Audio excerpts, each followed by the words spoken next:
तो आज मैं एक्सप्लेन करने जा रहा हूँ BTTH सीजन 5 की सेकंड मोस्ट अवेटेड फाइट के बारे में, जो कि क्वीन मेडुसा और पॉइजन वुमेन के बीच में होने वाली है। अब देखते हैं कि सीजन 5 में BTTH वाली ये वाली फाइट दिखाते हैं या नहीं। और अगर हम बात करें क्वीन मेडुसा की, तो जब से उसकी एंट्री हुई है वो पुष्पा की फिलॉसफी फॉलो करती आ रही है। वो किसी के सामने नहीं झुकी, चाहे वो वहाँ टीचर याओ लाओ या वो यूनशेन। और क्वीन मेडुसा की ब्यूटी के तो क्या ही चर्चे, आधे से ज़्यादा लौंडे वेट कर रहे होते हैं कि कब एपिसोड में क्वीन मेडुसा की एंट्री होगी। अब जहाँ तक मेरी बात है, मैं कई कैरेक्टर्स को लाइक करता हूँ, लेकिन जिसका मैं फ़ैन हूँ वो है queen Medusa. I just appreciate beauty. और अगर बात करें लिटिल फेरी डॉक्टर के बारे में, तो उसे काइंड और केयरिंग गर्ल के रूप में इंट्रोड्यूस किया गया है। और वो जब एंटर करती तो चारों तरफ फूल खिलने लगते। और अगर मुझे पूछो कि इस डोंगुआ में सबसे ज़्यादा इनोसेंट गर्ल कौन है, तो मेरा आंसर तो लिटिल फेरी डॉक्टर ही होगा। लेकिन अब वो पॉइजन वुमेन के अवतार में लौटेगी और अब वो किसी को मारने से पहले एक पल भी नहीं सोचती। मैं पर्सनली भाई काफ़ी ज़्यादा एक्साइटेड हूँ इस डोंगुआ में उसका 360 चेंज देखने के लिए। अब यहाँ पे मैं नोवेल बेस्ड इस फाइट को एक्सप्लेन करने वाला हूँ, जो मोस्ट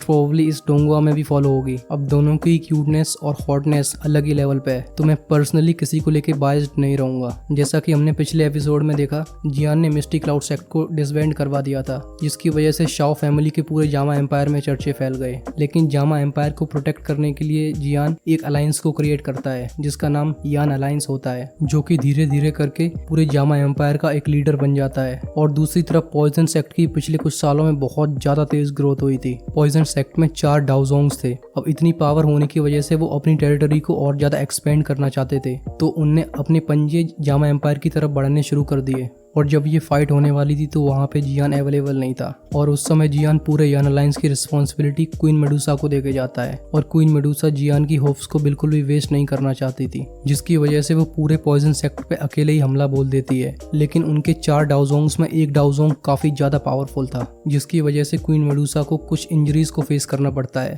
लेकिन वो पॉइजन सेक्ट के डाओजोंग्स को भी घायल कर देती है। अब ऐसी क्रिटिकल सिचुएशन में जियान अपीयर होता है और वो 3 डाओजोंग से अकेले ही फाइट करने लगता है। दूसरी तरफ मेडुसा सबसे पावरफुल डाओजोंग से फाइट शुरू कर देती है। फिर थोड़ी देर में उस डाओजोंग को दिन में तारे नजर आने लगते हैं, और इस फाइट को देख के पूरे जामा एम्पायर के वॉरियर्स का कॉन्फिडेंस बहुत ज्यादा बढ़ जाता है। लेकिन थोड़ी देर में हम एक लड़की को एक ईगल के ऊपर आते हुए देखते हैं, जिसने अपना फेस एक वेल से कवर कर रखा होता है। फिर वो जमीन पर लैंड करती है और उसे देख के चारों तरफ एक सन्नाटा फैल जाता है, और उसे देख के क्वीन मेडुसा के भी हाव भाव बदल जाते हैं। वो कहती है ये लड़की यहाँ पे क्या कर रही है। जब हाइवोडोंग और सैंड एम्परर उसे देखते हैं तो उन्हें भी काफी ज्यादा चिंता होने लगती है। अब हमें यहाँ इस सिचुएशन से समझ में आता है कि क्वीन मेडुसा और जामा एम्पायर के कुछ वॉरियर्स पहले ही पॉइजन वुमेन के बारे में जानते थे। उन लोगों ने ये खबर सुन रखी होती है कि पॉइजन वुमेन बहुत ही ज्यादा लीथल पॉइजन को कंट्रोल करती है। अब भले ही हमारी साइड क्वीन मेडुसा है, लेकिन दूसरी साइड पॉइजन वुमेन के आने से उनकी साइड का पलड़ा और ज्यादा भारी हो जाता है। और जब जियान पॉइजन वुमेन की तरफ देखता है तो उसे एक स्ट्रेंज फेमिलियरिटी फील होती है। और जब वो मुड़ के क्वीन मेडुसा की तरफ देखता है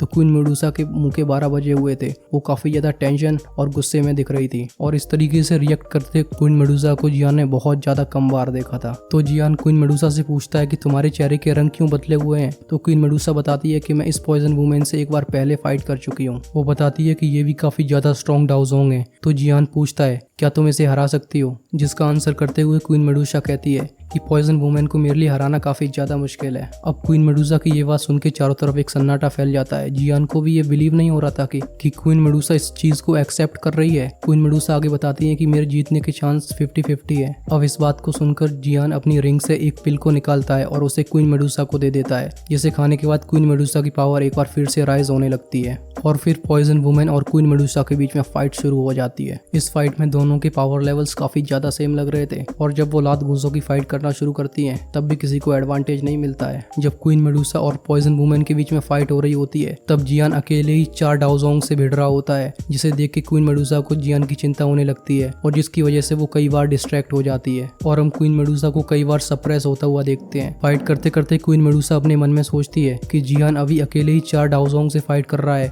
अगर उसकी कल्टीवेशन की स्पीड ऐसी बनी रही तो वो बहुत जल्दी मुझे पीछे छोड़ देगा, और वो इस चीज को लेके काफी ज्यादा खुश थी। हमें आगे मालूम पड़ता है कि स्नेक ट्राइब में एक रूल होता है कि जब भी हस्बैंड और वाइफ के बीच में मैरिज हो रही होती है तो हस्बैंड को वाइफ से ज्यादा स्ट्रांग होना होता है, और अगर ऐसा नहीं होता है तो वो मैरिज एक्सेप्टेबल नहीं होती। अब हमें पता है कि क्वीन मेडुसा खुद स्नेक ट्राइब से बिलोंग करती है, जिसकी वजह से पॉइजन की लिथैलिटी उसके ऊपर ज्यादा काम नहीं करती, और इस रीजन की वजह से ये फाइट काफी लंबे समय तक चलती रहती है। फिर क्वीन मेडुसा अपनी दुईकी का एक पंच बनाती है, जिसे पॉइजन वुमेन के चेस्ट पे लॉन्च कर देती है और इस पंच की वजह से पॉइजन वुमेन दूर जा गिरती है। उसके मुंह से पर्पल कलर का ब्लड लीक करने लगता है, जिसे देख के क्वीन मेडुसा काफी खुश हो जाती है। लेकिन ये खुशी ज्यादा देर तक नहीं ठहरती। अब पॉइजन वुमेन का दिमाग घूम जाता है और उसकी पावर्स दोबारा राइज होने लगती हैं। जो ब्लड उसके मुंह से लीक हुआ था वो एक एरो में ट्रांसफॉर्म हो जाता है, जिसे वो सीधा क्वीन मेडुसा के ऊपर शूट कर देती है। क्वीन मेडुसा अपने हाथों से शील्ड बना के उस एरो को रोकने की कोशिश करती है, लेकिन वो एरो शील्ड्स को पास होता हुआ उसके हाथों में घुस जाता है, जिसकी वजह से क्वीन मेडुसा के पूरे शरीर में बहुत ज्यादा पेन शुरू हो जाता है। अब इस सीन को विटनेस करके पॉइजन वुमेन खुश हो जाती है और कहती है कि मैंने पहले ही कहा था कि तुम मुझसे नहीं जीत सकती हो। मेरा पॉइजन इस दुनिया का सबसे ज्यादा खतरनाक पॉइजन है। अब इतने पेन के बाद भी क्वीन मेडुसा अपने कैरेक्टर को नहीं छोड़ती है।